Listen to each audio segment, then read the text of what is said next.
ሁላችንም ተባብረን የልጅቷን ቪዲዮ መልሶ ኢቢኤስ ዩቲዩብ ላይ እንድጭን እናስደርግ። ኮፒ ሊንክና ሼር አድርጉ።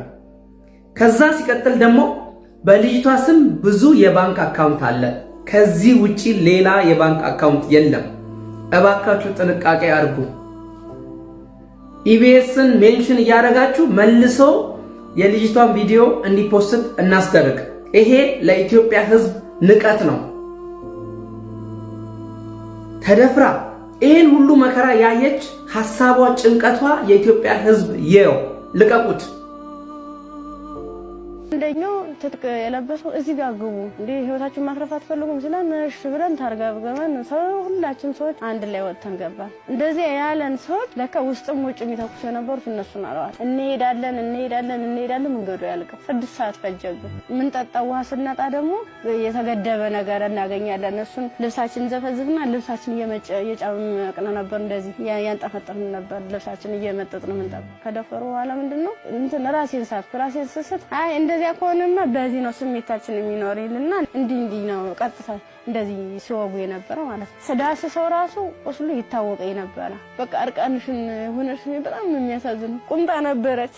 ቁምጣዬን ደግሞ ያላስለብሰኝ ያለ ቁስሉ ማለት ነው። ሕክምና ውስጥ እንደገባ ማህፀኔ እንዲታሸግ ከአንገት በላይ ያለው እንዲታሸግ ተደረገልኝ። በቃ ሰለቹኝ ማለት ቁስሉም ሊድን አልቻለም። እነሱም ካቅማቸው በላይ ሆነ። እኔ አማራጭ ምንድነው ዩኒቨርሲቲ ትምህርት ቤቱ ፊት ለፊት መለመን ጀመርኩ። ቻው ቃላት የለኝም። በቃ ይድረስልኝ በቃ ወደ ፊትስ ምን አይነት ህይወት ነው የሚኖረው?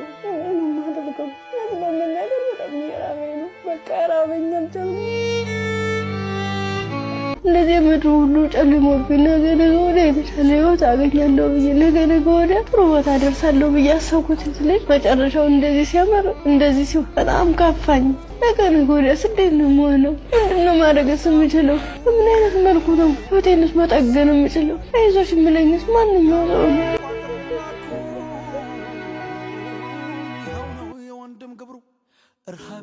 እንዲሁ ነው ሁለት አባለ ስንኩል ማን ይቀበለናል አልኳት።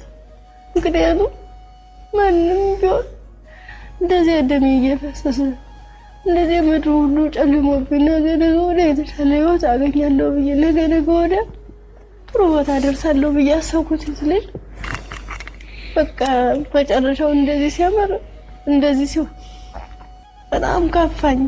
መቼ ነው የሴት ልጅ ጥቃት የሚቆም? መቼ ነው ምዬ በገዛ ሀገሯ ኢትዮጵያ ላይ በሰላም ወጣ በሰላም መግባት የምትችለው? እኮ መቼ ነው እቺ ሀገር እናት፣ ሚስት፣ እህት ተብላ በምድር ላይ እንቁ ሆና የተገኘች ፍጥረት በደስታ መኖር የምትጀምረው መቼ ነው? ህጉ ስለዚህ ነፍስ መቼ ነው መስራት የሚጀምረው?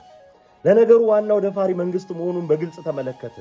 የዚህችን ሴት በዚህ ደረጃ መቅረብ በጣም አበረታቶና እንደ ሰንደቅ ዓላማ አውለብልቦ ከማህበረሰቡ ነቅሎ ለማውጣት በቃኝ እንዲል ማህበረሰቡ መስራት ሲቻል፣ ነገር ግን የእንጀራ ልጆቹ ድርጊት እንዳይጋለጥበት የዚህችን ሴት መጠይቅ ከሚዲያ ላይ ተንደርድሮ አስወረደ። ለስሙ እናቴ ህልም አየችልኝ ብሎ ሀገር የሚመራ መሪ ያለባት ሀገር ናት። ነገር ግን ለሴት ልጅ ግድም አይሰጠው። ሴት ልጅ ተደፈረች፣ ህፃናት ከክብር አነሱ ሲባል ደፋሪዎች የሚሰጣቸው ፍርድ 10 ዓመት 12 ዓመት፣ የኮሪደር ልማት ውሃ ማጠጫ ጎማ የሰረቀ 8 ዓመት 6 ዓመት ሲፈረድበት አየ። ከዚህ በላይ ፍርደ ገምድልነት የለም። ከዚህ በላይ ለሰዎች መብት መረገጥ ምክንያት ልናገኝለት አንችልም። እንደ ማህበረሰብ ግን ይህን ነገር በቃኝ የምንልበት በቂ ምክንያት አለ። የሚታገሉልን ሴት ልጅን ካላከበሩ ለማን ነው የሚሰሩት? ለአጋንንት። ሁላችን ራሳችንን ቆመን እንጠይቅ። የዚህ ሴት እንዲህ መሆን የሌሎቹን ደግሞ ተጨማሪ ነገር የሚያሳየን ነውና ጩኸታችን በለቅሶና በእንባ መፍሰስ የታጀበ መሆን አለበት እንጂ በመርሳት ላይ የተመሰረተ መሆን መቻል የለበትም። ፍትህ፣ የህግ መከበር